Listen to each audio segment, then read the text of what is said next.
We are in our rural clinical school campus in Bega, which is on the grounds of the South East Regional Hospital, and we have a purpose-built clinical training facility here.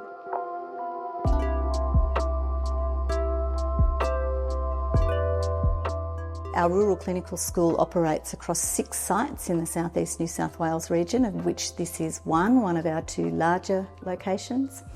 And we have 9 medical students here who are in their 3rd year of the medical degree, who spend the entire year, so the whole academic year, living and studying in Bega.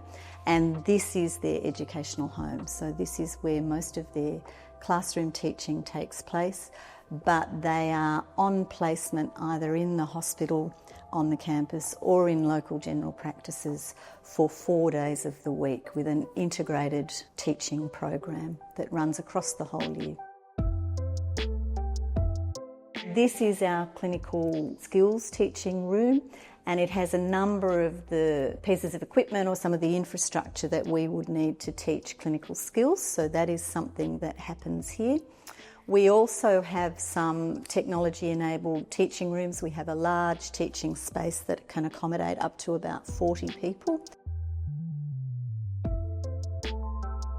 So our program is really about helping students to understand what rural medicine is, how it works, how it's different to medicine that might be practiced in cities, to help students understand and gain experience in rural clinical settings so that they can observe rural health in action and make informed decisions about their future careers. So really what we're trying to do is both allow them to learn and to live rurally, to teach in rural settings so that they have a very grounded experience that they can translate into thinking about their future career prospects. So we're trying to join up education, training and workforce development in a single pipeline or pathway that enables us to solve some of the issues we know we have with the maldistribution of rural health workforce in Australia, but also to give students options and to help them see what they can become.